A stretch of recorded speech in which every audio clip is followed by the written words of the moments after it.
Hi welcome to smart folio. Basic to pro level of stock മാർക്കറ്റിന്റെ 19ാമത്തെ ചാപ്റ്ററിലാണ് നമ്മളുള്ളത്. കഴിഞ്ഞ 18ാമത്തെ ചാപ്റ്ററിൽ നമ്മൾ ETF-കളെ കുറിച്ചാണ് പഠിച്ചത് അല്ലേ? നിങ്ങൾക്ക് എല്ലാവർക്കും ETF എന്താണെന്ന് മനസ്സിലാക്കിയിട്ടുണ്ടാവും അല്ലേ? നമുക്കൊരു സ്റ്റോക്കിൽ ഇൻവെസ്റ്റ് ചെയ്യുന്നതിന് ആ സ്റ്റോക്ക് ആദ്യം തന്നെ ഫണ്ടമെന്റലി അനാലിസിസ് ചെയ്യണം, ടെക്നിക്കൽ അനാലിസിസ് ചെയ്യണം, പിന്നെ ആ ഒരു സ്റ്റോക്കിനെ വാല്യുവേറ്റ് ചെയ്യുക. ഇൻവെസ്റ്റ് ചെയ്തതിന് ശേഷം ആ ഒരു സ്റ്റോക്കുകൾ അല്ലെങ്കിൽ ആ ഒരു കമ്പനികളെ വളരെ ക്ലോസ് ആയിട്ട് തന്നെ മോണിറ്ററിങ് ചെയ്യണം. അപ്പൊ ഈ കാര്യങ്ങളെല്ലാം തന്നെ കുറച്ചധികം ഡിഫിക്കൽറ്റി ആയിട്ട് തോന്നുന്ന അല്ലാന്നില്ല അതിന് സമയമില്ലാത്ത ആൾക്കാർക്ക് ലോങ് ടൈം ഇൻവെസ്റ്റ്മെന്റിന് പറ്റിയ മറ്റ് രണ്ട് ഓപ്ഷനാണ്. ഒന്ന് ETF, അതേപോലെ തന്നെ മ്യൂച്വൽ ഫണ്ട്. അതിൽ ETF-കൾ എന്താണ് എന്നുള്ളത്, അതേപോലെ തന്നെ ഡിഫറെന്റ് ടൈപ്സ് ഓഫ് ETF-കൾ അഡ്വാൻറ്റേജസ്, ETF-കളുടെ ഡിസ്അഡ്വാൻറ്റേജസ്, അതേപോലെ തന്നെ എനിക്ക് നല്ലതെന്ന് തോന്നിയ കുറച്ച് ETF-കളുടെ പേരുകളും, അതേപോലെ തന്നെ അത് കഴിഞ്ഞ 1 വർഷവും 5 വർഷമൊക്കെ തന്നെ ഗ്രോത്തും എല്ലാം നമ്മൾ കഴിഞ്ഞ വീഡിയോയിൽ നമ്മൾ മനസ്സിലാക്കി അല്ലേ? ഇനി ഒരു വീഡിയോയിൽ നമുക്ക് എന്താണ് മ്യൂച്വൽ ഫണ്ടുകൾ എന്നുള്ളത് ആണ് പഠിക്കേണ്ടത്. അപ്പൊ നമുക്ക് നേരെ വീഡിയോയിലേക്ക് പോവാം. മ്യൂച്വൽ ഫണ്ട് എന്ന് പറയുന്നത് ഇതൊരു പ്രൊഫഷണലി മാനേജ്ഡ് ഫണ്ടാണ്. നമുക്കിവിടെ പിക്ചറിൽ കാണാൻ പറ്റും ഇൻവെസ്റ്റേഴ്സ്, ഞാനും നിങ്ങളും അടങ്ങുന്ന ഇൻവെസ്റ്റേഴ്സ്. നമ്മുടെ ഇൻവെസ്റ്റ്മെന്റ്, അതായത് നമ്മുടെ ക്യാഷ് ആദ്യം തന്നെ നമ്മൾ ഇതിൽ ഒരു മ്യൂച്വൽ ഫണ്ടിൽ നമ്മൾ ഇൻവെസ്റ്റ് ചെയ്യുമ്പോൾ നമ്മൾ ക്യാഷ് ആദ്യം പോകുന്നത് ആ ഒരു AMC-ലോട്ടാണ്. AMC means asset management company. ആ ഒരു കമ്പനിയിലെ ഫണ്ട് മാനേജർ നല്ല സെക്യൂരിറ്റീസിലോട്ടാണ് നമ്മളൊരു ഇൻവെസ്റ്റ്മെന്റ് അല്ലെങ്കിൽ നമ്മളൊരു ക്യാഷിനെ ഇൻവെസ്റ്റ് ചെയ്യുന്നത്. എന്നിട്ട് ഈ ഒരു സെക്യൂരിറ്റീസിൽ നിന്നും നമുക്ക് റിട്ടേൺസ് ജനറേറ്റ് ചെയ്തുകൊണ്ട് നമ്മൾ ആവശ്യപ്പെടുന്നത് പ്രകാരം നമ്മുടെ ഇൻവെസ്റ്റ്മെന്റും പ്ലസ് റിട്ടേൺസും കൂടെ നമുക്ക് തിരിച്ചു തരും. ആ ഒരു പ്രോസസ്സാണ് നമ്മളെ ഒരു മ്യൂച്വൽ ഫണ്ടിൽ നടക്കുന്നത്. പക്ഷെ ആ ഒരു ഫണ്ട് മാനേജർക്കോ അല്ലെങ്കിൽ ഒരു അസറ്റ് മാനേജ്മെന്റ് കമ്പനിക്ക് നമ്മൾ ചെറിയൊരു എക്സ്പെൻസ് റേഷ്യോ നമ്മൾ കൊടുക്കേണ്ടതായിട്ട് വരുന്നുണ്ട്. അത് ETF-നേക്കാളും കുറച്ച് കൂടുതലാണ് മ്യൂച്വൽ ഫണ്ടിൽ.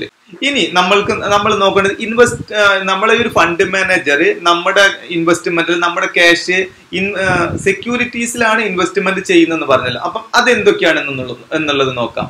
അത് പ്രധാനമായിട്ടും ഒരു 4 സെക്യൂരിറ്റീസ് ആണ് വരുന്നത്. ഒന്ന് ഇക്വിറ്റീസ്, രണ്ടാമത്തത് ഡെപ്റ്റ്, മൂന്നാമത്തത് വരുന്നത് കൊമോഡിറ്റീസ് ആണ്, നാലാമത്തത് വരുന്നത് ബോൺസിലാണ്, പിന്നെ മറ്റുള്ള അതേഴ്സിലും. അപ്പൊ നമുക്ക് ഓരോന്നായിട്ടും തന്നെ നോക്കാം. അതിനായിട്ട് types of mutual funds in India. Equity എന്നുള്ള ഒരു ഇക്വിറ്റി കാറ്റഗറിയിൽ വരുന്ന ഫണ്ട്സുകളാണ് multi cap fund, large cap fund, large and mid cap funds, mid cap funds, small cap funds, dividend yield funds, value and contra funds, focused funds, sectoral or thematic funds and ELSS funds. ഇത്രയുമാണ് നമ്മൾ ആ ഒരു equity കാറ്റഗറിയിൽ വരുന്ന equity mutual fund കാറ്റഗറിയിൽ വരുന്ന ഫണ്ടുകൾ വരുന്നത്. ഇനി അടുത്തതായിട്ട് നമുക്ക് ഡെപ്റ്റ് മ്യൂച്വൽ ഫണ്ട് കാറ്റഗറിയിൽ വരുന്ന ഫണ്ട്സുകളാണ് overnight funds, liquid funds, ultra short duration funds, low duration funds, money market funds, short duration funds, medium duration funds, medium to long duration funds, dynamic bond funds, corporative bond funds, credit risk funds, banking and PSU funds, gilt with 10 years constant duration funds, floater funds. ഇത്രയുമാണ് നമ്മൾ ഡെപ്റ്റ് mutual fund കാറ്റഗറിയിൽ വരുന്ന funds. പിന്നെ വരുന്ന hybrid ആണ്. Hybrid കാറ്റഗറിയിൽ വരുന്നത് conservative hybrid funds, balanced hybrid funds, aggressive hybrid funds, dynamic asset allocation or balanced advantage funds, multi asset allocation, arbitrage funds, equity saving funds. അത്രയുമാണ് നമ്മൾ ഹൈബ്രിഡ് കാറ്റഗറിയിൽ വരുന്നത്. ഇനി സൊല്യൂഷൻ ഓറിയന്റഡ് ഫണ്ട്സിൽ ആ ഒരു കാറ്റഗറിയിൽ വരുന്ന ഫണ്ട്സ് ആണ് retirement funds and children's funds. പിന്നെ അതേഴ്സിൽ വരുന്ന ഫണ്ട്സ് ആണ് ഇൻഡെക്സ് ഫണ്ട്സ്, അതേപോലെ തന്നെ ETF-കൾ, ഫണ്ട് ഓഫ് ഫണ്ട് ഒക്കെ വരുന്ന ഫണ്ട്സുകൾ. ഇത്രയുമാണ് നമുക്ക് ഒരു ടൈപ്സ് ഓഫ് മ്യൂച്വൽ ഫണ്ട്, അതിന്റെ ഒരു കാറ്റഗറിയും ആ കാറ്റഗറിയിൽ വരുന്ന ഫണ്ട്സുകളും. ഒത്തിരി മ്യൂച്വൽ ഫണ്ട്സുകൾ ഉണ്ട് അല്ലേ? ഓക്കെ, ഇനി നമുക്ക് അതിന്റെ തന്നെ advantage of investing in mutual funds. എന്തൊക്കെയാണ് നമ്മൾ ഈ മ്യൂച്വൽ ഫണ്ട്സിലെ മെയിൻ ആയിട്ട് അഡ്വാൻറ്റേജസ് എന്നുള്ളത് നോക്കാം. വെൽത്ത് അക്യുമുലേഷൻ വിത്ത് ഫ്ലെക്സിബിൾ ഇൻവെസ്റ്റ്മെന്റ്സ്. നമുക്ക് വെൽത്ത് അക്യുമുലേറ്റ് ചെയ്യാൻ ഒരു ഫ്ലെക്സിബിൾ ആയിട്ടുള്ള ഇൻവെസ്റ്റ്മെന്റ് ആണ്. ഇപ്പൊ തൊട്ട് മുമ്പ് പറഞ്ഞതിൽ തന്നെയാണ് ഇൻവെസ്റ്റ്മെന്റ് നമുക്ക് ഇക്വിറ്റി കാറ്റഗറി, ഡെപ്റ്റ് category, hybrid category, solution oriented, അതേ ഇതിലൊക്കെ ആയിട്ട് ഒത്തിരി ഫ്ലെക്സിബിലിറ്റി ഉണ്ട്. നമുക്ക് മ്യൂച്വൽ ഫണ്ടിൽ ഇൻവെസ്റ്റ് ചെയ്തിട്ട് ഒരു വെൽത്ത് ക്രിയേറ്റ് ചെയ്യാൻ തന്നെ നമുക്ക് ഫ്ലെക്സിബിൾ ആയിട്ടുള്ള ഇൻവെസ്റ്റ്മെന്റ്സിന്, കാരണം ഒത്തിരി ഇൻവെസ്റ്റ്മെന്റ് ഓപ്പർച്യൂണിറ്റീസ് ഉണ്ട് നമുക്ക്. ഒന്നത്. രണ്ടാമത്തേത് പ്രൊഫഷണൽ മാനേജ്മെന്റ് ആൻഡ് ഓവർസൈറ്റ്. ഞാൻ പറഞ്ഞു നമ്മളൊരു പ്രൊഫഷണൽ ആയിട്ടുള്ള ഒരു ഫണ്ട് മാനേജർ അല്ലെങ്കിൽ ഒരു ഫണ്ട് മാനേജേഴ്സിന്റെ ഒരു ടീമാണ് ഈ ഒരു മ്യൂച്വൽ ഫണ്ടിൽ നമ്മുടെ ഇൻവെസ്റ്റ്മെന്റ് സെക്യൂരിറ്റീസിൽ എക്സ്പെഷ്യലി ഞാൻ ഇതൊരു ഇക്വിറ്റി മ്യൂച്വൽ ഫണ്ടുകളാണെന്നുണ്ടെങ്കിൽ നല്ല സ്റ്റോക്കുകൾ ഒക്കെ അവരാണ് അനലൈസ് ചെയ്യുന്നത്. അതേപോലെ തന്നെ അനലൈസ് ചെയ്ത് ഫണ്ട് വാങ്ങിയതിന് ശേഷം അവരാണ് വെരി ക്ലോസ് ആയിട്ട് മോണിറ്റർ ചെയ്യുന്നതെല്ലാം. അപ്പം അതുകൊണ്ട് തന്നെ ഒരു പ്രൊഫഷണലി മാനേജ്മെന്റ് ആണ് ഇതിനെ മോണിറ്റർ ചെയ്യുന്നത്. മൂന്നാമത്തെ ഡൈവേഴ്സിഫിക്കേഷൻ. അതിന്റെ കാര്യം പറയണ്ട. എക്സാമ്പിൾ ആയിട്ട് ഇതൊരു ഇക്വിറ്റി മ്യൂച്വൽ ഫണ്ട് ആണെങ്കിൽ തന്നെ ഡൈവേഴ്സിഫൈഡ് ആണ്. കാരണം അത് 1, 2, 3 സ്റ്റോക്സിലല്ല അവരെ ഇൻവെസ്റ്റ്മെന്റ് വരുന്നത്. അത് ഒത്തിരി ഡൈവേഴ്സിഫൈഡ് ആയിട്ടാണ്, ഒത്തിരി സ്റ്റോക്സിലാണ് ഇതിന്റെ ഇൻവെസ്റ്റ്മെന്റ് പോകുന്നത്. മ്യൂച്വൽ ഫണ്ടിന്റെ ഏറ്റവും വലിയൊരു പ്രത്യേകത തന്നെ ഡൈവേഴ്സിഫിക്കേഷൻ ആണ്. നാലാമത് ഹയർ ലിക്വിഡിറ്റി. നമുക്ക് എന്തിനാണ് ലിക്വിഡിറ്റിന്റെ ആവശ്യം? നമുക്ക് വാങ്ങാനും വിൽക്കാനും ഈസി ആയിട്ട് കഴിയണം. മ്യൂച്വൽ ഫണ്ട് എന്ന് പറയുന്നത് വാങ്ങാനും ബൈ ചെയ്യാനും സെല് ചെയ്യാനും വളരെ ഈസിയാണ്. ആ ലിക്വിഡിറ്റിക്ക് അവിടെ ഒരു ഇഷ്യൂസ് വരുന്നില്ല. ടാക്സ് ബെനിഫിറ്റ്സ് അത് പറയേണ്ട കാര്യമല്ല, എല്ലാവർക്കും അറിയുന്നതാണ്. കാരണം മ്യൂച്വൽ ഫണ്ടിൽ ഒത്തിരി ടാക്സ് ബെനിഫിറ്റ്സ് വരുന്നുണ്ട്. പിന്നെ ലോ ട്രാൻസാക്ഷൻ കോസ്റ്റ്, വളരെ ചെറിയ ട്രാൻസാക്ഷൻ കോസ്റ്റുകളാണ് നമ്മളെ മ്യൂച്വൽ ഫണ്ടിന് വരുന്നത്. പിന്നെ സേഫ്റ്റി ആൻഡ് സിസ്റ്റമാറ്റിക് ഇൻവെസ്റ്റ്മെന്റ്.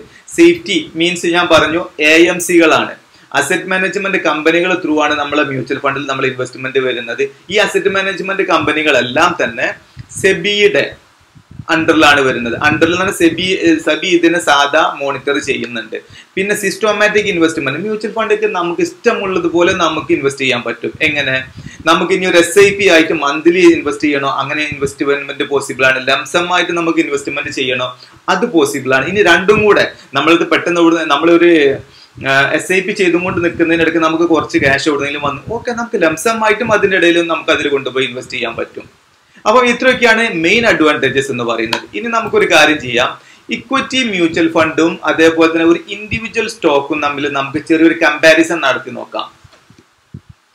ഒന്നാമത്തെ less risky due to diversification. ഈ മ്യൂച്വൽ ഫണ്ടിൽ ഞാൻ പറഞ്ഞല്ലോ ഡൈവേഴ്സിഫിക്കേഷൻ ആണ് ഇതിന് ഏറ്റവും വലിയൊരു മനോഹാരിത. അതുകൊണ്ട് തന്നെ ഇതിൽ ലെസ് റിസ്കിയാണ്. പക്ഷെ ഇൻഡിവിജ്വൽ സ്റ്റോക്സിലാണെന്നുള്ള അതിന് ഡൈവേഴ്സിഫിക്കേഷൻ വരുന്നില്ല, ഒരൊറ്റ സ്റ്റോക്കാണ് വരുന്നത്. അതുകൊണ്ട് തന്നെ മോർ റിസ്കിയർ ആണ്. രണ്ടാമത് professional fund managers help in building A portfolio. നമുക്കറിയാം നമ്മൾ ഒരു മ്യൂച്വൽ ഫണ്ടിൽ തന്നെ നമ്മൾ ഇൻവെസ്റ്റ് ചെയ്യുമ്പോൾ ആ ഒരു ഫണ്ട് മാനേജർ നമ്മുടെ ഈ ഒരു ഇൻവെസ്റ്റ്മെന്റിനെ പല സ്റ്റോക്സിലായിട്ടാണ് ഇത് ഇൻവെസ്റ്റ് ചെയ്യുന്നത്. എക്സ്പെഷ്യലി ഇക്വിറ്റി മ്യൂച്വൽ ഫണ്ട് ആണെന്നുണ്ടെങ്കിൽ അതുകൊണ്ട് തന്നെ അതൊരു പോർട്ട്ഫോളിയോ ആണ്. ആ ഒരു പോർട്ട്ഫോളിയോ ആരാ ക്രിയേറ്റ് ചെയ്യുന്നത്? നമ്മളെ ഫണ്ട് മാനേജറാണ് നമുക്ക് വേണ്ടി ഒരു പോർട്ട്ഫോളിയോ ക്രിയേറ്റ് ചെയ്യുന്നത്. അതേ സ്ഥാനത്ത് ഇൻഡിവിജ്വൽ സ്റ്റോക്സ് ആണെന്നുണ്ടെങ്കിലോ നല്ല സ്റ്റോക്ക് ഏതാണെന്നുള്ളത് പിക്ക് ചെയ്യാനും അത് റിസർച്ച് ചെയ്യാനും അത് അനാലിസിസ് ചെയ്യാനും അതിനുള്ള സമയം, അതേപോലെ തന്നെ അതിന്റെ ഒരു എക്സ്പീരിയൻസ് അല്ലെങ്കിൽ അതിന്റെ ഒരു എക്സ്പെർട്ടൈസ് ഒക്കെ നമ്മൾ സെൽഫ് ആയിരിക്കണം. അപ്പം അതിന്റെ ഒരു ബുദ്ധിമുട്ടുണ്ട്. അപ്പോൾ ഈസി ഉള്ളത് ഇത്തരം അനാലിസിസും കാര്യങ്ങളൊക്കെ വെച്ച് നോക്കുമ്പോൾ ഈസി ആയിട്ടുള്ളത് മ്യൂച്വൽ ഫണ്ട് തന്നെയാണ്. മൂന്നാമത് അഫോർഡബിൾ ഇൻവെസ്റ്റ്മെന്റ്. വളരെ അഫോർഡബിൾ ഇൻവെസ്റ്റ്മെന്റ് ആണ് നമ്മളെ ഒരു മ്യൂച്വൽ ഫണ്ടിൽ വരുന്നത്. പക്ഷേ ഇൻഡിവിജ്വൽ സ്റ്റോക്ക് ആണെങ്കിൽ എക്സ്പെൻസീവ് ആണ് ഇൻവെസ്റ്റ്മെന്റ് വരുന്നത്. കാരണം എക്സ്പെഷ്യലി വളരെ ചെറിയൊരു എമൗണ്ട് നമുക്ക് ഡൈവേഴ്സിഫൈഡ് ആയിട്ട് പല സ്റ്റോക്കുകളിലും നമുക്ക് ഇൻവെസ്റ്റ് ചെയ്യാൻ പറ്റുമ്പോൾ നമ്മൾ ഇൻഡിവിജ്വൽ സ്റ്റോക്സിൽ ഒരു സ്റ്റോക്കിലും കുറഞ്ഞ് പാർഷ്യലി നമുക്ക് അവൈലബിൾ അല്ല. അപ്പൊ അതുകൊണ്ട് തന്നെ നമ്മളൊരു ഡൈവേഴ്സിഫൈ ആയിട്ട് നമ്മൾ സ്റ്റോക്കിൽ ഇൻവെസ്റ്റ് ചെയ്യാൻ അതൊരു എക്സ്പെൻസീവ് തന്നെയാണ്. നാലാമത്തത് no need of demat account. നമുക്ക് മ്യൂച്വൽ ഫണ്ടിന് ഡിമാറ്റ് അക്കൗണ്ടിന്റെ നിർബന്ധമില്ല. അതേ സ്ഥാനത്ത് സ്റ്റോക്കിനാണെന്നുണ്ടെങ്കിൽ നീഡ് ഡിമാറ്റ് അക്കൗണ്ട്. ഒരു സ്റ്റോക്ക് ബൈ ചെയ്യാൻ നമുക്ക് എന്തായാലും ഒരു ഡിമാറ്റ് അക്കൗണ്ടിന്റെ ആവശ്യമുണ്ട്. അഞ്ചാമത് മിനിമൽ ട്രാൻസാക്ഷൻ കോസ്റ്റ്. വളരെ ചെറിയ ട്രാൻസാക്ഷൻ കോസ്റ്റ് ആണ് മ്യൂച്വൽ ഫണ്ടിൽ വരുന്നത്. എങ്കിൽ സ്റ്റോക്സിലോ ഹയർ ട്രാൻസാക്ഷൻ കോസ്റ്റ് ആണ് വരുന്നത്. ആറാമത് no control on picking and holding stocks. നമ്മളിപ്പോൾ സംസാരിക്കുന്ന ഇക്വിറ്റി മ്യൂച്വൽ ഫണ്ടിലാണ്. അപ്പം ഓട്ടോമാറ്റിക്കലി നമ്മൾ ഇക്വിറ്റി മ്യൂച്വൽ ഫണ്ടിൽ ഇൻവെസ്റ്റ് ചെയ്യുമ്പോഴേ അത് സ്റ്റോക്കിലോട്ടാണല്ലോ ഇൻവെസ്റ്റ്മെന്റ് പോകുന്നത്. അപ്പം ആ ഒരു സ്റ്റോക്കിനെ പിക്ക് ചെയ്യാനും അതിനെ ഹോൾഡ് ചെയ്യാനും അതേപോലെ അതിന് എക്സിറ്റ് ചെയ്യുക എന്നുള്ളതിന്റെ ഒരു കൺട്രോൾ നമ്മളെടുത്തല്ല. ചുരുക്കി പറഞ്ഞാൽ അതിന്റെ ഒന്നും തലവേദന നമുക്കില്ല ഏതിൽ മ്യൂച്വൽ ഫണ്ടിലാണെന്നുണ്ടെങ്കിൽ. അതേസമയം ഇൻഡിവിജ്വൽ സ്റ്റോക്സ് ആണെന്നുണ്ടെങ്കിലോ നമ്മളാണ് ഇതിനെ സ്റ്റോക്ക് സെലക്ട് ചെയ്യേണ്ടത്, നമ്മളാണ് അതിനെ ഹോൾഡ് ചെയ്യേണ്ടത്, നമ്മളാണ് എക്സിറ്റ് ചെയ്യേണ്ടത്. അപ്പം എപ്പോ എക്സിറ്റ് ചെയ്യണം, എപ്പോ പിക്ക് ചെയ്യണം, അതിന്റെ ഒക്കെ കൺട്രോൾ നമ്മുടെ കൈകളിലാണ്. അതിന്റെ ഒക്കെ തലവേദന നമ്മളെടുത്താണ്. അപ്പൊ നിങ്ങൾക്ക് ഇതിന്റെ രണ്ടിനും ഒരു കമ്പാരിസൺ മനസ്സിലായിട്ടുണ്ടാവും അല്ലെ? ഇനി നമുക്ക് കുറച്ച് മ്യൂച്വൽ ഫണ്ടുകളുടെ ഒരു ലിസ്റ്റാണ് ഞാൻ ഇവിടെ കൊടുത്തിരിക്കുന്നത് വിത്ത് കാറ്റഗറി. നമുക്ക് ഏതെല്ലാം കാറ്റഗറിയാണ് എന്നുള്ളത് മ്യൂച്വൽ ഫണ്ടിന്റെ പേരും അതിന്റെ കാറ്റഗറി നമുക്ക് മനസ്സിലാക്കാം. ഒന്ന് quant small cap fund, small cap കാറ്റഗറിയാണ് വരുന്നത്. ICICI prudential technology fund, IT സെക്ടറിലാണ് വരുന്നത്. ICICI prudential commodities fund, thematic ആണ് category. Quant tax plan, ELSS ആണ് അതിന്റെ കാറ്റഗറി വരുന്നത്.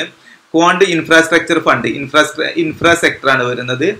Aditya Birla sun life digital India fund, IT sector ആണ് വരുന്നത്. Quant active fund, multi cap കാറ്റഗറിയാണ് വരുന്നത്. Tata digital India fund, IT ആണ് വരുന്നത്. ക്വാണ്ട് കൺസംഷൻ ഫണ്ട്, കൺസപ്ഷൻ ആണ് കാറ്റഗറി വരുന്നത്, കൺസപ്ഷൻ സെക്ടർ ആണ് വരുന്നത്. Kotak small cap fund, small cap ആണ് സെക്ടർ വരുന്നത്. DSP world mining fund, international ആണ് കാറ്റഗറി വരുന്നത്. Franklin India technology fund, IT ആണ് വരുന്നത്. PGIM India mid cap opportunities fund, mid cap ആണ് വരുന്നത്. Edelweiss US technology equity fund, fund international ആണ് category വരുന്നത്. കൊട്ടാക് പൈനീർ ഫണ്ട്, തീമാറ്റിക് ആണ്. Nippon India small cap fund, small cap ആണ് category. Principal global opportunities fund, international ആണ്. Edelweiss small cap fund, small cap ആണ്.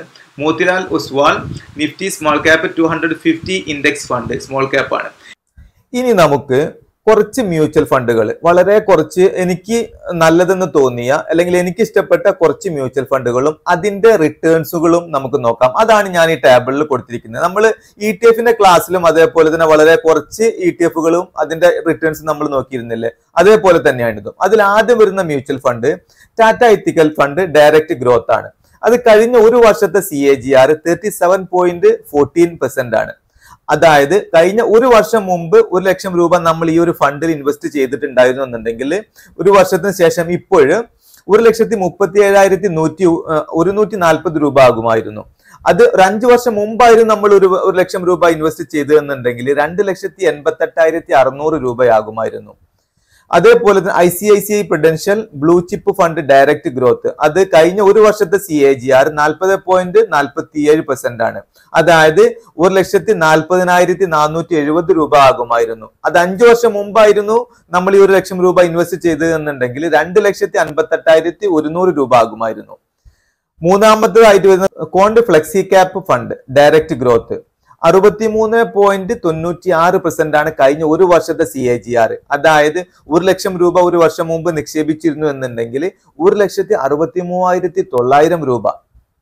അത് 5 വർഷം മുമ്പാണ് നമ്മൾ 1 ലക്ഷം രൂപ ഇൻവെസ്റ്റ് ചെയ്തിരുന്നു എന്നുണ്ടെങ്കിൽ 4,51,400 രൂപ ആകുമായിരുന്നു. ഇനി HDFC defence fund direct growth 135.4% കഴിഞ്ഞ ഒരു വർഷത്തെ ഗ്രോത്ത്. അതായത് ഒരു വർഷം മുമ്പ് 1 ലക്ഷം രൂപ ഇൻവെസ്റ്റ് ചെയ്തവർക്ക് 2,35,400 രൂപയാണ് ഇപ്പോൾ ഉണ്ടാവുക. അത് 5 വർഷം മുമ്പാണ് 1 ലക്ഷം രൂപ ഇൻവെസ്റ്റ് ചെയ്തതെന്നുണ്ടെങ്കിൽ 2,51,200 രൂപ. HDFC gold fund direct growth 22.29% ആണ് 1 ഇയറിന്റെ CAGR. 1,22,290 രൂപ ഉണ്ടാകും ഇപ്പോൾ. അത് 5 വർഷം മുമ്പ് നിക്ഷേപിച്ചിരുന്നു എന്നുണ്ടെങ്കിൽ 2,01,486 രൂപ. DSP small cap fund direct ഗ്രോത്തിൽ കഴിഞ്ഞ ഒരു വർഷത്തെ CAGR 45.68%. അതായത് 1,45,680 രൂപ ഉണ്ടാവും ഇപ്പോൾ. അത് 5 വർഷം മുമ്പ് ഇൻവെസ്റ്റ് ചെയ്തിരുന്നു എന്നുണ്ടെങ്കിൽ അത് 3,74,014 രൂപ ഉണ്ടാകുമായിരുന്നു. അപ്പോൾ ഇതിൽ നിന്ന് നമുക്ക് മനസ്സിലാക്കാൻ പറ്റും 1 ലക്ഷം രൂപ ഒരു വർഷം മുമ്പ് ഇൻവെസ്റ്റ് ചെയ്തവർക്ക് ഒരു വർഷത്തിന് ശേഷം ഇപ്പോ ആ 1,00,000 രൂപ എത്രയായി വളർന്നു എന്നുള്ളതും, അവർ 5 വർഷം മുമ്പ് 1,00,000 രൂപ ഇൻവെസ്റ്റ് ചെയ്തവർക്ക് ആ 1,00,000 രൂപ 5 വർഷങ്ങൾക്ക് ശേഷം എത്ര രൂപയായി വളർന്നു എന്നുള്ളതും. അപ്പോൾ നമുക്ക് ഈസി ആയിട്ടും സ്റ്റോക്ക് മാർക്കറ്റിൽ നിന്ന് മ്യൂച്വൽ ഫണ്ടിലൂടെയും ഒരു നല്ല വെൽത്ത് ക്രിയേറ്റ് ചെയ്യാൻ പറ്റും എന്നുള്ളതിന്റെ ഉത്തമ എക്സാമ്പിൾസ് ആണ് ഇപ്പൊ നമ്മൾ ഈ കണ്ട ഈ ഒരു ടേബിള്. അപ്പോൾ നിങ്ങൾക്ക് എല്ലാവർക്കും തന്നെ മ്യൂച്വൽ ഫണ്ടിലൂടെയും എങ്ങനെ നമുക്കൊരു വെൽത്ത് ക്രിയേറ്റ് ചെയ്യാം എന്നുള്ളത് ഈ ഒരു ചാപ്റ്ററിലൂടെ മനസ്സിലായിട്ടുണ്ടാവും എന്നുള്ള വിശ്വാസത്തോടെ ഞാൻ ഈ ചാപ്റ്റർ ഇവിടെ വൈൻഡപ്പ് ചെയ്യാണ്.